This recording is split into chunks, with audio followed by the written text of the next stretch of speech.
Good morning, folks. Getting up this morning. I'm gonna feed some critters. I want to talk to you about a problem we were having with our chickens, and I'll get back to you, but we're gonna do a little feeding first. It's kind of difficult here to do with one hand. There's from one old girl. You beat me out here. Come on. She ran out in front of me real quick. For the second old girl. And we got the horses done.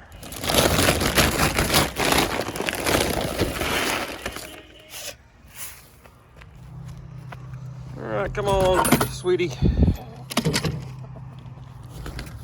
Just got one old bird in the old little coop. All right, we got the mob. All right, come on.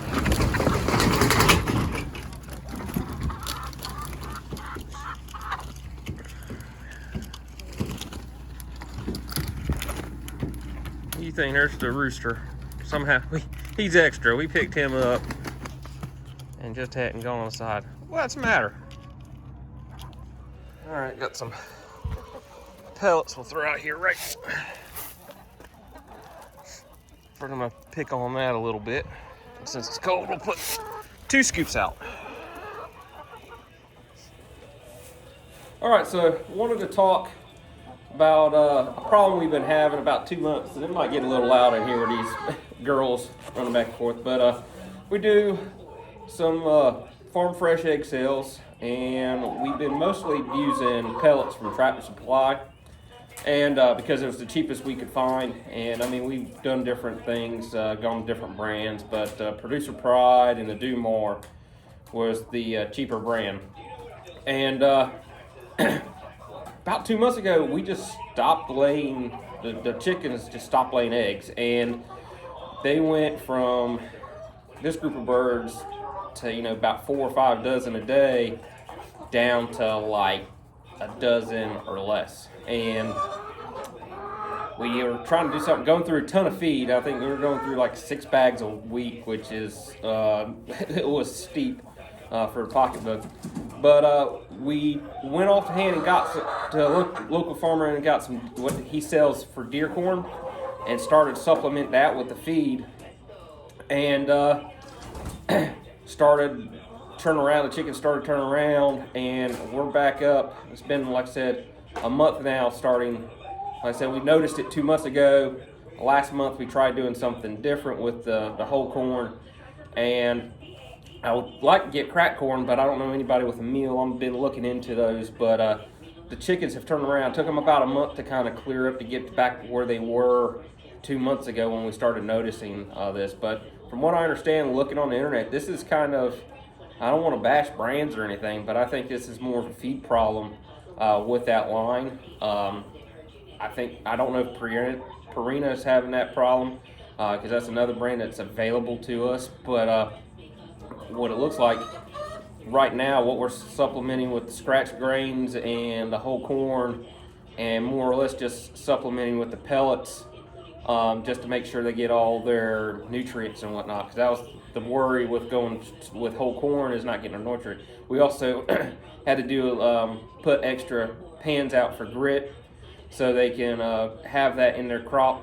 to break down the whole corn kernels. But it seems like that's really stepped it up. The good thing about the grit around our area, the rocks in here, it's called marl, and marl is calcified stone. Basically, it's old oyster layers that have compressed over time, and that's where we get our rock from. And so really, I don't have to buy oyster shells because it's already a natural deposit here. So being in the construction industry, I can get manufactured sand, which is basically grit, so to speak, that you would get from a store. So we also got a pan of granite grit, or granite-based grit, just to give them more choice. But most of what we feed is free choice. So I mean, Farm Fresh, we do have some fences up to kind of keep them contained during certain times of year, but these birds are in and out of the barn during the manure for the horses. They're out in the pasture. They're out scratching, being chickens. So I didn't realize that radio, I'm so used to it, I didn't realize that radio's in the background, so hopefully this video won't get flagged, um, but yeah, that's one thing we noticed with the feed that we've been getting, and my goal and attempt is, my goal ultimately is to get away from the manufactured pellets altogether.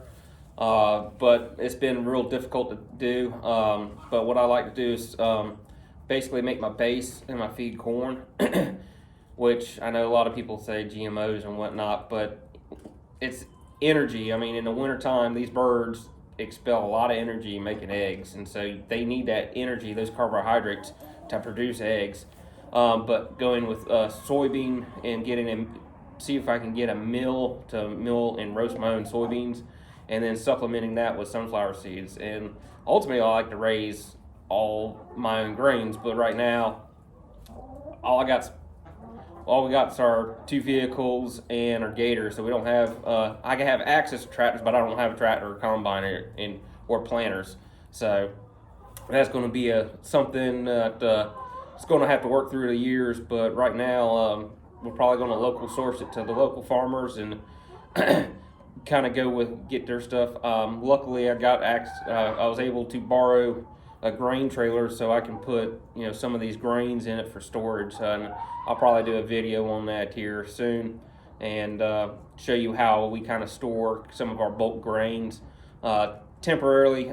It's actually for my dad's trailer that we use for storing grain to feed deer during hunting season.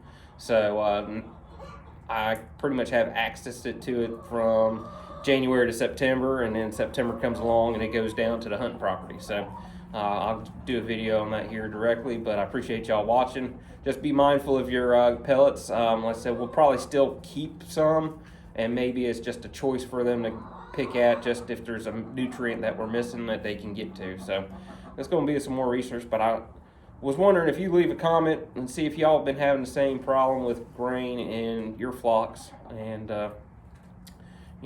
maybe we can all get together and figure this thing out. So with that, I appreciate y'all tuning in, and we'll see you next time.